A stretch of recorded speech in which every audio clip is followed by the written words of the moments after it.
This video presents the Delete and Replace dialog improvements that provide complete and detailed information about project items that will have missing attributes after deleting low-level attributes such as fills, lines, surfaces, and so on. For example, let's activate the options, Element Attributes, Attribute Manager menu command. In the dialog that appears, let's go to the Fills tab. Select the Fire Brick fill type and push the Delete button. The sub-dialog that appears lets us either delete or replace and delete the selected fill. At the moment, this fill is not in use in any other attribute or model elements. Therefore, the corresponding message is displayed at the bottom of the dialog, meaning we can delete it without any repercussions. Now, let's select and try to delete another attribute, this time the common brick fill type.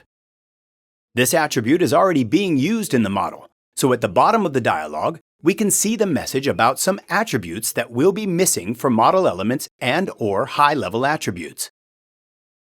To the right of this message, you should now see the Details button. By pressing this button, we can see the number of affected items.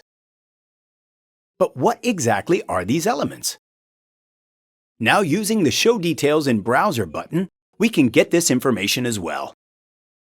As you can see, the default browser window that appears contains not only numbers, but detailed information about elements, tools, high-level attributes like composite structures, complex profiles, and building materials, plus favorites names, and graphic override rules.